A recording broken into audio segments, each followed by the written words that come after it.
In this video I want to talk about PlanetSide 2 and where I think it's going to go and where I think it should go in 2014. Now, this comes after 2013 draws to a close, and we're seeing ourselves with a balance patch which should cover most of the major issues that people have. We've seen optimization being a major focus for the past, 6 months or so after Smedley put his foot down, and we've also seen a wide range of different improvements, things like the Harasser and all kinds of different weapons being added to the game since release. We've also seen capture mechanics change a huge amount since the early game, and as we're seeing with various different updates on all the different continents, we're seeing day-to-day game flow and fights within facilities and even out in the world changing based around the devs' increased experience making bases and also what the community likes to do. Now here's Higgsby's post that he posted on the forums just the other day about where he thinks the roadmap should go, and also 4 of the things they appear to be working on now that balance and optimization is moving off from being the main focus of the game, and they're looking at actual proper updates. Now, he mentions the Amrish update, he mentions mission system, he mentions directives and death screen. Now all of these seem like some pretty solid options. Obviously we've been seeing tweets about Amrish and the way that that looks for months and months and months, and it does look fantastic. We need a lattice there because we've not got one yet. That'll take a lot of confusion out of the game because new players won't have to deal with 2 totally separate systems for territory capture on the different continents. There are going to be a few exceptions. I mean, we know that there's like Freya Amp Station and various other ones which are slightly different on the test server and will be coming in, so there's still the odd facility which isn't going to quite work, and obviously they'll be looking at implementing those features perhaps across the other continents and across the other amp stations and tech plants and etc, etc, etc as time goes by and as updates naturally occur to them. But overall, getting the lattice on Amrish is pretty good. The mission system personally is the most exciting one of these 4 for me as a squad leader and platoon leader. I mean, I think Amrish is overall more important than it, but we'll get onto that in a bit. I mean, the mission system will allow squad leaders to actually lead their squads effectively, take them into combat, keeping their squads cohesive, and actually giving people the squad experience that PlanetSide can cater for, and in all fairness that no other game can cater for. What's the closest you're going to get? Battlefield? Maps are too small, fights are too small, squad sizes are too small. Okay, PlanetSide provides an experience that no other can, and the mission system should facilitate that. Now that's one of the things I'm really looking forward to. The next thing is these directives that he's mentioned, and you can find details of on the forums.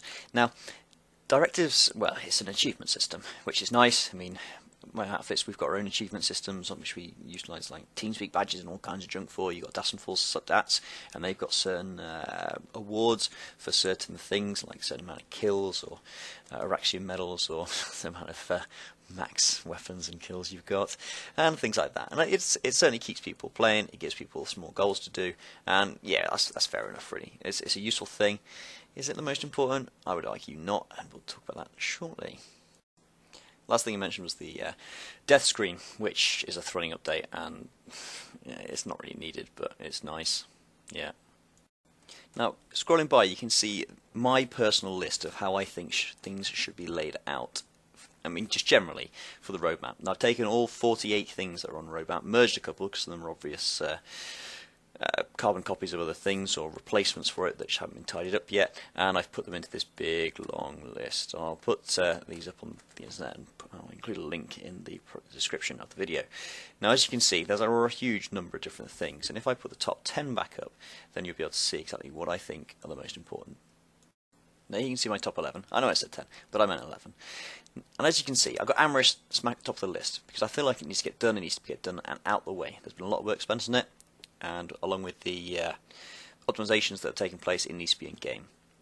Then I've got Hosted in the Interlink facility, because this I think is key to keeping people in the game and getting people back again, because we have seen numbers dropping.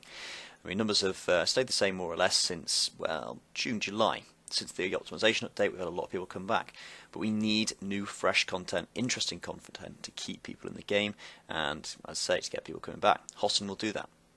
Now that also gives you the ability to have a continental lattice once you've got 4 continents. So you have one central one, and you have the other ones that are home continents with the different ones that you give them 1 or 2, either one would work. And that allows you to, well, it's plain and simple, have more of a strategic game, rather than simply having it as the backwards and forwards across a single continent and then everyone's deciding to jump off in there and go somewhere else for an alert. Now with that, you can then start locking continents and pushing fights to other areas, and you get this whole strategic meta game, or if you want to call it meta game, I don't know, people will probably argue that's the wrong word, but never mind. But you get that whole strategic game taking place. Now with that, you get vehicle zoning, so you can move galaxies and things through warp gates to take people around the game world without having to waste resources and all that junk. And that, I think, gives you that strategic element, which in PlanetSide already excels at. You get strategy on a scale that you don't get in any FPS, but adding that, it's a whole nother level. And I think that's going to be really, really important. Next up, we've got the resource revamp, which we know that Malorn is working on, and has been working on for a good amount of time. Now this is a very interesting thing.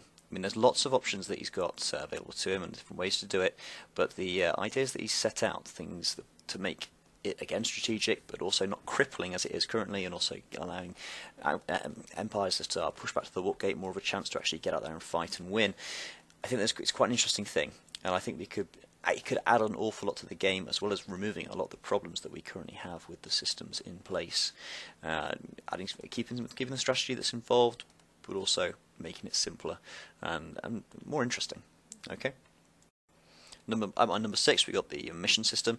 I've already mentioned why I think that's important, giving people more cohesive squads, giving people more of a decent play experience, and getting people involved with the people that they're playing with a lot more, and allowing them to see the massive scale of the game. Important, I feel, for those reasons. Now, at number 7 and number 8, I've got outfit-based stuff, outfit recruiting and outfit progression. Outfits take things beyond the mission system does. They give you a more of a permanence to the game, they give you friends to play with, they give you better experiences, things like gal drops, mass gal drops, armor columns, tactical squads working together to protect each other. And they also allow you to train up and get better as a group, rather than simply honing your skills as an individual person and improving your knowledge. It gives you more things to do, it gives you more of an investment in the game.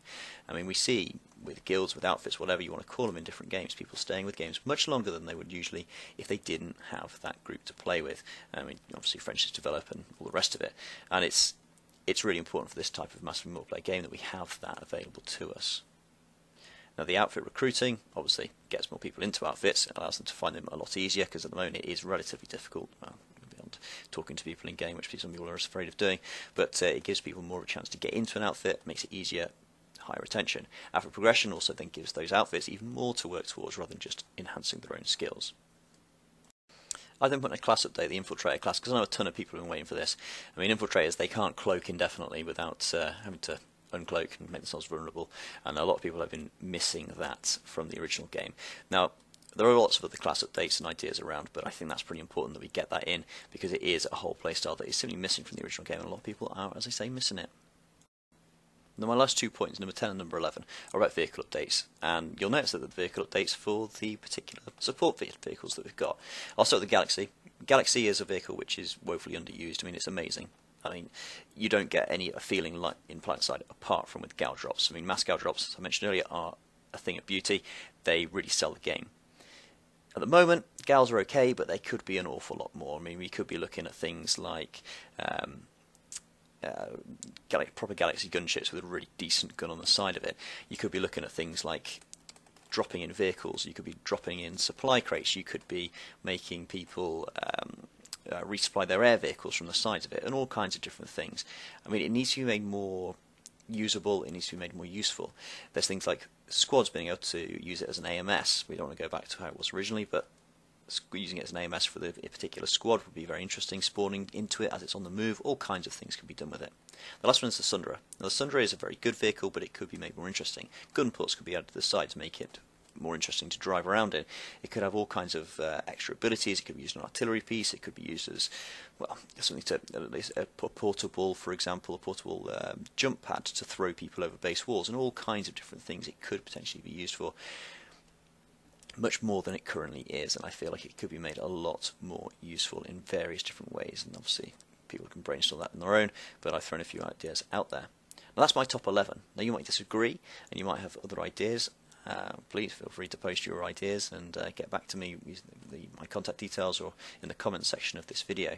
But I think PlanetSide 2 is in for a good year in 2014. It just really depends where the devs decide to take it and what they decide to prioritise. Personally, I feel they need to get some decent, proper features in there as quickly as possible to try and get more players back into the game and attracting new players in as well, rather than just those that have already left, because there is a fantastic fundamental game here. It's just taking it to the next step, taking it to a point where it's kind of self-sustaining, At the moment, the little things like death screens, I don't feel like it's going to make that much of a difference. But Hosin, Continental Lattice, those kind of things at the top of my list, I think will make a difference, will make the game a lot more playable, and a lot more interesting for all concerned. Thank you very much for watching. If you want to get in touch, please do as I say.